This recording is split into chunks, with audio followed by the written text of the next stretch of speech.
Ассаламу алейкум, урматтуу телекөрүүчүлөр. Назарыңыздарда Кыргыз Өзбек университетинин Гранит телестудиясы тарабынан даярдалган ийгиликтин ачкычы теле долбоору программанын коногу филология илимдеринин кандидаты, доцент, Кыргыз Өзбек университетинин окутуучусу Исмаилова Бактыгүл Таштемировна.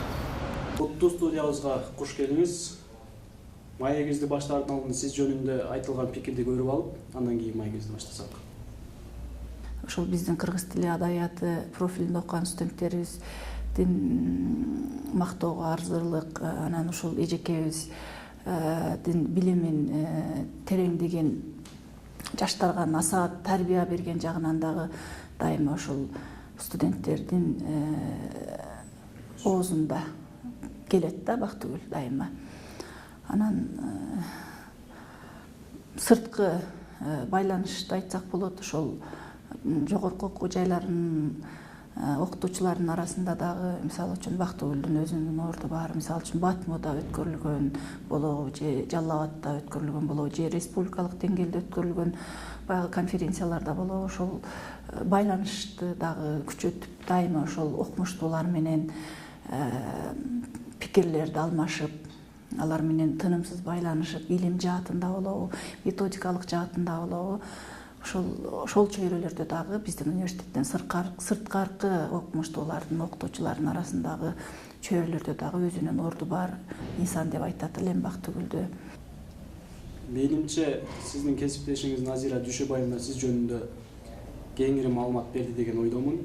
Эжекенин сөзүн улай эле сиздин түшүнүүңүздө илим деген эмне экенин билгим келди. Рахмат, амансыңарбы? Илим деген бул адам ишмердүүлүгүнүн бир түрү. Мында реалдуу чындыкка карата турмуш материалдары иликтенет, системалаштырылат жана чындыкка карата кайра иштелип чыгат да. Социалдык жана коомдук көз караштан алганда илимдин орду аябай чоң.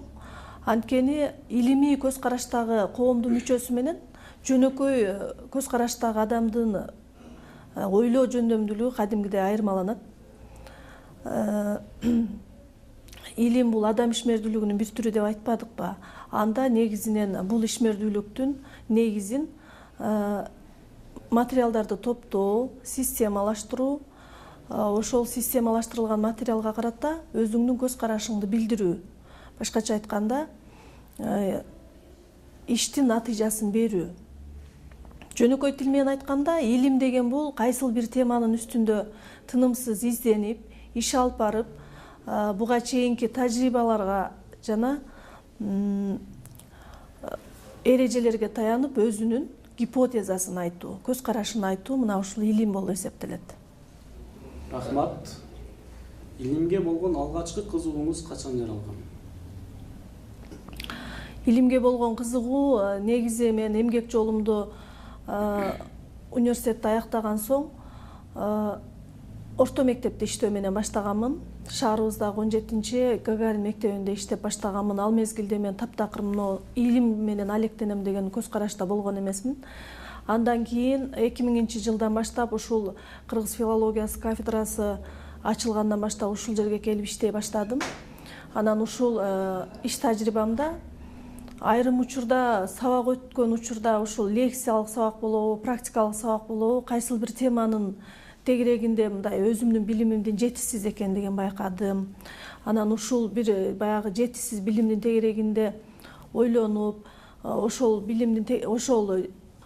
теманын тегерегинде кимдер эмне деген көз карашын айткан, мына ушул ойлордун тегерегинде жүрүп, илим менен өзүмдүн кантип алектенип калганымды өзүм билбей калдым десем болот да. Бактыгүл Таштемировна, айтсаңыз, педагогикалык тажрыйбаңыздын байытылышына, илимге болгон ийгиликке жетишкендигиңизге Кыргыз Өзбек университетинин тийгизген таасири канчалык деңгээлде деп ойлойсуз? Жакшы суроо экен. Кыргыз Өзбек университетинин таасири абдан чоң деп айткым келет. Анткени университет бул өз учурунда илим жана билимдин очогу. Жогорку окуу жайында иштеген соң сөзсүз түрдө сени курчап турган чөйрө дагы илимий чөйрө болот. ошол эле учурда күндөлүк алып бара турган ишим дагы ушул баягы илимдин тегерегинде болгондуктан илимий чөйрөнүүн ушул биздин профессордук окутуучулар жамаатынын улам жаңы баягы илимде ийгиликтерди жаратышы бул биздин тажрыйбабызга мындай түрткү болду десек болот. Ошол эле учурда биздин кафедрада алгач иш алып барганыбызда кафедрада баягы илимий потенциал бир аз төмөнүрөөк болгон. Анан бизге ушул жетекчилик тараптан эмне үчүн ушул илим жаатында иш алып барбай атасыңар, эмне тоскоолдуктар болуп атат, биз тараптан кандай жардамдар керек деген сыяктуу тынымсыз баягы талап жана суроо талаптардын болгону дагы биздин илимий жакта мындай жетишкенибизге бир себеп болду деп ойлойбуз. Негизинен университетте биздин кафедрада 1 жылдын ичинде 3 илимдин кандидаты илимий ишин коргоду. Мына ушул дагы чоң жетишкендик. Бул бая бир нече жыл биздин кафедрада бая илимий иш алып барган жаш окумуштуулардын көз карашынын мындай калыптанып жетилиши ошол учурда, анан ошол учурда бышып жетилип, анан илимий көз караштарыбызды айтып, өзүбүздүн баягы алып барган илимий ишибиздин жыйынтыктарын бере алдык деп ойлойбуз. Рахмат, азыр эжеке айтып кетпедиңизби? Жанагы жаштар дагы деңгээли жогорулай баштады, илимге болгон кызыгуусу арта баштады деп. Ошондо илимге кызыккан жаштардан Кыргыз Өзбек университетинин жаштары студенттери тарабынан тапса болобу, мындай жолуктурууга болобу илимге кызыккан студенттерди? Ал жактын шарттары кандай? Көздөгөн максатына жетүү үчүн жаштар эмне кылуусу керек? Жакшы, рахмат. Негизинен студенттер дагы баягы бир гана билим албастан студенттер дагы өз учурунда илим менен алектенсе болот. Себеби алар үчүн аябай жакшы шарт түзүлгөн. Азыр информатикалык технологиянын заманы, башкача айтканда студенттер азыр бизден да жакшы баягы техниканын жетишкендиктери менен пайдалана алышат. Өзү кызыккан теманын үстүндө, ошол теманын тегерегинде эмне маселе боюнча кызыкса, бизге келип мындай алдын ала маалыматтарды алып, анан кайсы маалыматтардан, кайсы булактардан пайдалануу керектиги жөнүндө дагы бир маалыматтарды алса, сөзсүз түрдө студенттер дагы илим менен кызыгып, өзүнүн алгачкы илимий кадамын таштаса болот. Алар негизинен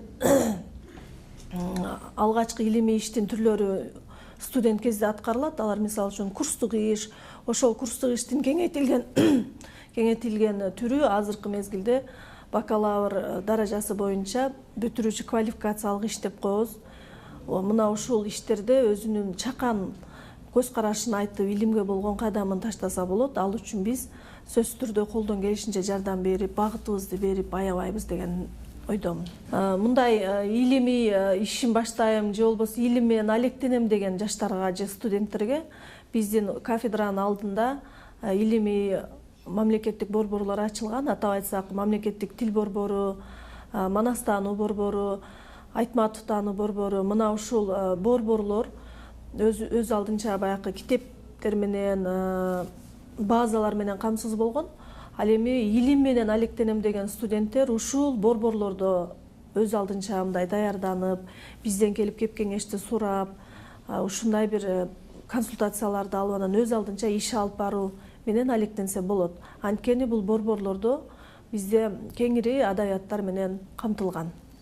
Айтсаңыз, аялдын үйдөгү түйшүгү, мугалимдик кесиптин оордугу баарыбызга белгилүү. Сиз кандай учурда илимге алектенгенге кандай убакыт табасыз? Жакшы. Улуу окумуштуу Альберт Эйнштейн айткан экен да, илимге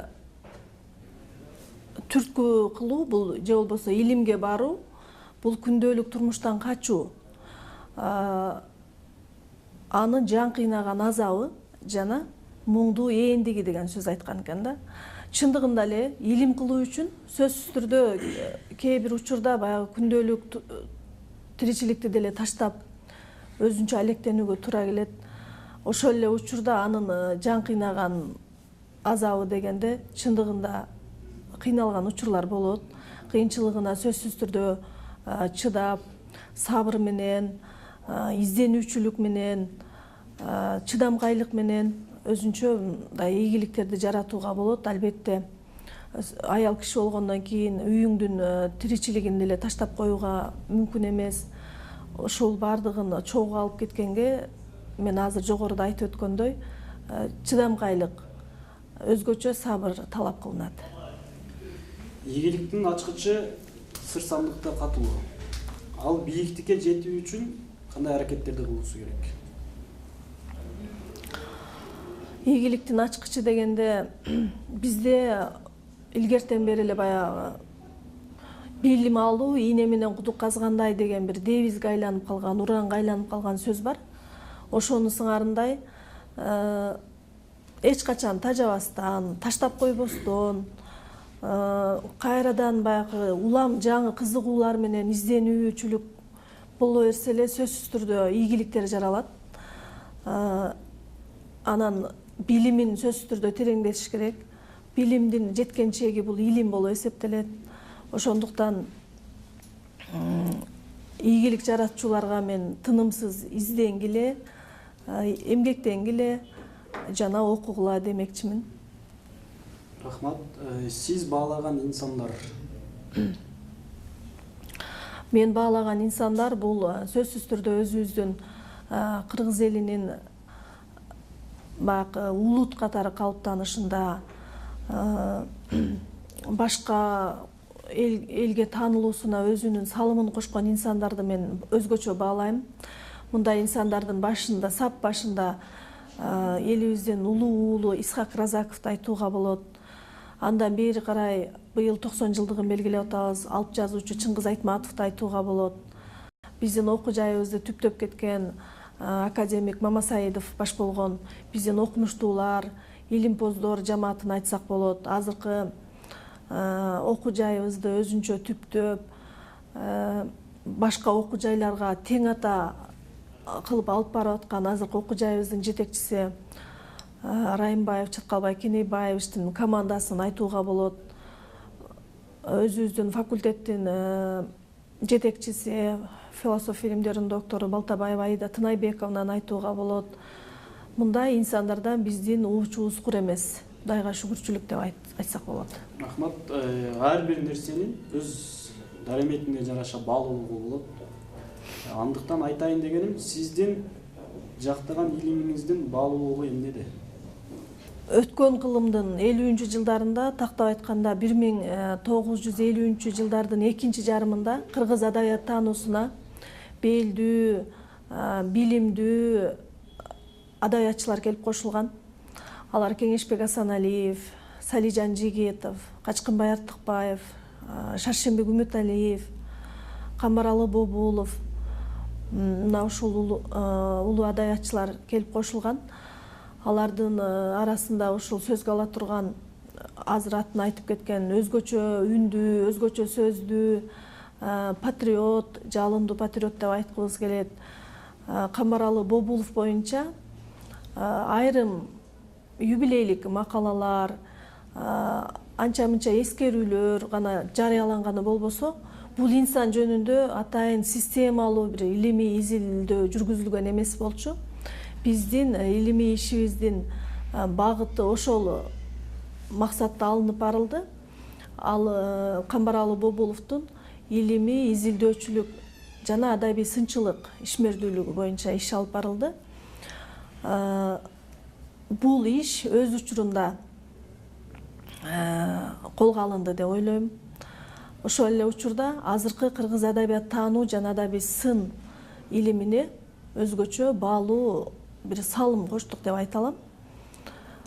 Ал эми ушул иштин жыйынтыктары боюнча монографиябыз жарыкка чыкты жакында. Бул монографияны өзүнчө илим кылам деген, кыргыз адабият таануу жаатында илим кылам дегендер болсо, өзүбүздүн студент жаштарга жана мектептеги адабият мугалимдерине өзгөчө бир керектелүүчү материал деп эсептейм. маегибиздин соңунда сизге эркин микрофон берели. Жалпы журтка, эмгек жамаатыңызга болгон сиздин каалоо тилегиңиз. Элибиз тынч болсун. Эң алгач эле ушул бөөдө кырсыктардан аман болойлук. Мына алдыбызда жадыраган жаз келип атат. Жазда майрамдар көп. Жаз майрамдары менен куттуктайм. Ал эми эмгек жамаатыма болсо ушул чарчабаган, чалыкпаган түйшүкчүл мугалимдик кесибибизде ар дайым изденүүчүлүктү, жаңыланууну жана ийгиликтерди багынта беришибизди каалайм. Биздин университетибиз өнүксүн, өссүн.